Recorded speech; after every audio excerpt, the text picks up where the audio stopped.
Khalid ibn al-Walid, before the battle started, Khalid parks his army on the Euphrates River. And of course the Romans and Persians are like, no, we're not going to fight you from the river. And he needs them to cross because he needs the river to be an advantage. He's got 15,000 men. The two armies combined are roughly 150,000. He's outnumbered 10 to 1. He needs to use the terrain as much as he can in this circumstance. Like, it should have been impossible. This should have been the end of his army and him. He breaks his army into 3 units, same commanders, Al-Minhal and Faqah, at the river. That part of the river bent, so there was like this natural curve. And then what Khalid did was he took the infantry and he backed it up away from the river. He had a third cavalry unit that he put behind it. When the Romans and the Persians saw that he had made space for him, because he's very welcoming, you know, in the Middle East it's important to be a good host. When they see that he's made the space for them, they go, okay, let's start crossing. They cross. Khalid's goal was to prevent the Persian army from forming into one unit. Here,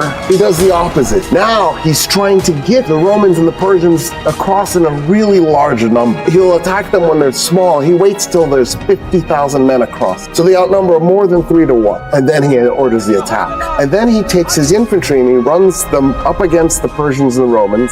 The infantry is mostly just supposed to hold them in place. They're fighting, but it's gentle fighting. They're not being aggressive. Then he takes his cavalry and he charges it straight at the infantry. The Arab infantry know to make multiple gaps in the line so that Khalid's cavalry, when it hits, it'll hit the Romans and Persians. When he hits them, he pushes them back because of the weight of the horses and the men. And then he pulls back. He turns his cavalry around and he charges again. And every time he does this, he pushes the Persians and the Romans further and further back, and he's compressing them into a smaller and smaller space and too close to use their weapon. So when they realize they've been trapped, the river behind them is cut off because there's these two cavalry forces fighting their way to the bridge, they panic. Having 50,000 men turn all at the same time, their bones were breaking. They were being crushed to death. They were trampled. Persians and Romans are jumping into the river, and then Khalid with the infantry and the cavalry behind are just attacking them as they retreat. Khalid's goal was just to compress them. He wasn't trying to kill them. Ultimately, the rest of the Roman and Persian army just run away.